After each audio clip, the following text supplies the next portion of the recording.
हम ये कह सकते हैं कि सच में महालक्ष्मी है गोबर में, लक्ष्मी नहीं महालक्ष्मी। क्योंकि हमने गोबर का उपयोग किया खेतों में, यूरिया डीएपी बंद करा दिया। भारत में हमारा जो अभियान है ना, हिंद स्वराज अभियान, आजादी बचाओ आंदोलन, इसके करीब करीब कार्यकर्ता पूरे देश में 18-20 हजार ऐसे हैं जो गोबर से ही खेती करते हैं।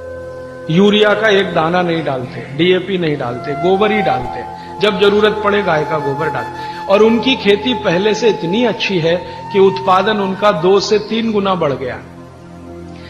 पहले हमारा कोई कार्यकर्ता कपास करता था तो यूरिया डीएपी से 1 एकड़ में 2-2.5 क्विंटल, अब गोबर डाल के करता है तो 7 क्विंटल कपास।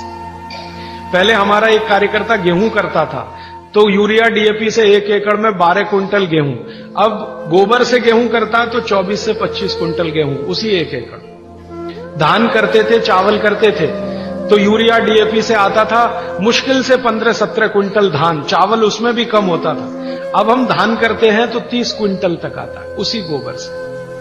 बाजरे में किया, मक्के में किया, गन्ने में तो इतना अद्भुत परिणाम है कि यूरिया डीएपी का गन्ना करो तो गन्ना ज्यादा से ज्यादा 8 फीट ऊंचा होता है, गोबर से गन्ना करो तो 14 फीट तक ऊंचाई जाती है। गन्ने में यूरिया डीएपी से रिकवरी 8% है, गोबर से रिकवरी 14-15% है। और जो गोबर से गन्ना करें और उसका गुड़ बनाएं, रस से गुड़ बनाएं, तो वो गुड़ का अंतरराष्ट्रीय बाजार में भाव 70 रुपए किलो है और आप 15 रुपए किलो खरीदने में परेशान हैं।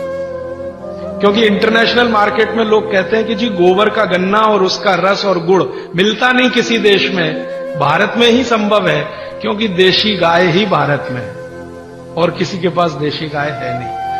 तो गोबर में लक्ष्मी है, क्योंकि आप उत्पादन बढ़ाएंगे, बाजार में बेचेंगे, लक्ष्मी आएगी। तो गोमय वसति लक्ष्मी, गोमूत्रे धन्वंतरी, सूत्र कुछ ऐसा है कि मूत्र में धन्वंतरी, गोबर में लक्ष्मी। अब ये गोबर पर एक्सपेरिमेंट करते करते हम यहां तक आए हैं कि गाय के गोबर में से गैस निकलती है। ये गैस से आप अपने घर का चूल्हा तो जला ही सकते हैं, ये तो पुरानी बात है। अभी आज की बात जो है वो ये कि गाय के गोबर से निकली हुई गैस से गाड़ी चला सकते हैं। गाड़ी माने Tata Sumo, Tata indica, Tata Sierra, Tata की वो सफारी, ये सब चलती है, बहुत आराम से चलती है। गोबर गैस है ना, उसको सिलेंडर में भरो और वो सिलेंडर गाड़ी में लगा दो तो बिना इंजन बदले और कोई तकलीफ किए वही गाड़ी दौड़ती है। दिल्ली में आईआईटी है, कभी भी आप वहां चले जाइए, आईआईटी कैंपस की सब गाड़ियां गोबर गैस से ही चलती है। और इस आधार पर सुप्रीम कोर्ट में एक केस का अभी फैसला हुआ है। हमारे देश का अदालत अब तक ये कहती थी कि गाय दूध न दे तो बेकार है, काट दो। अब सुप्रीम कोर्ट ने अपना फैसला बदल दिया, वो कहते हैं ये दूध नहीं दे तो भी उतनी ही उपयोगी है, क्योंकि गोबर दे रही है और मूत्र दे रही है। कोर्ट ने अपना जजमेंट बदला, ये भारत के इतिहास में पहली बार हुआ। सुप्रीम कोर्ट ने अपना पुराना जजमेंट बदला, ये एक्सपेरिमेंट होने के बाद। अब थोड़े दिन में हमारी तो एक योजना है, आप अगर मदद करेंगे तो हम जरूर करेंगे इस योजना को। गांव गांव जहां भी गाय है वहां गोबर है।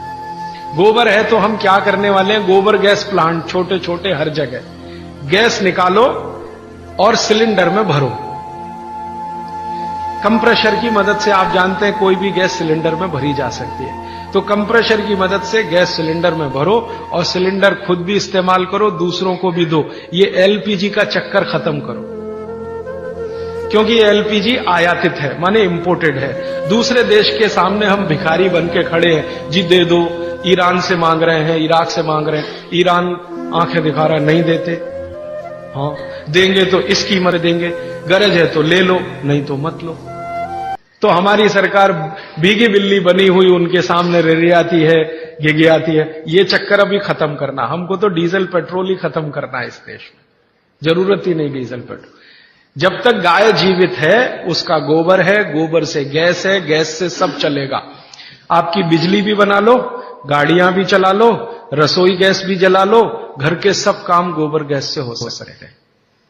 और गोबर गैस की बनाई हुई रोटी का स्वाद आपके एलपीजी की रोटी के स्वाद से कई गुना अच्छा है, करके देख लीजिए आप।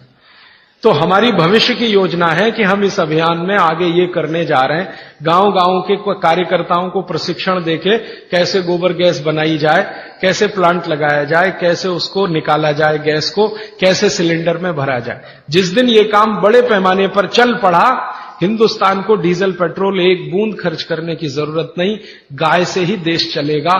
तो समझ में आएगा कि इसमें महालक्ष्मी है गाय के गोबर में, लक्ष्मी नहीं महालक्ष्मी।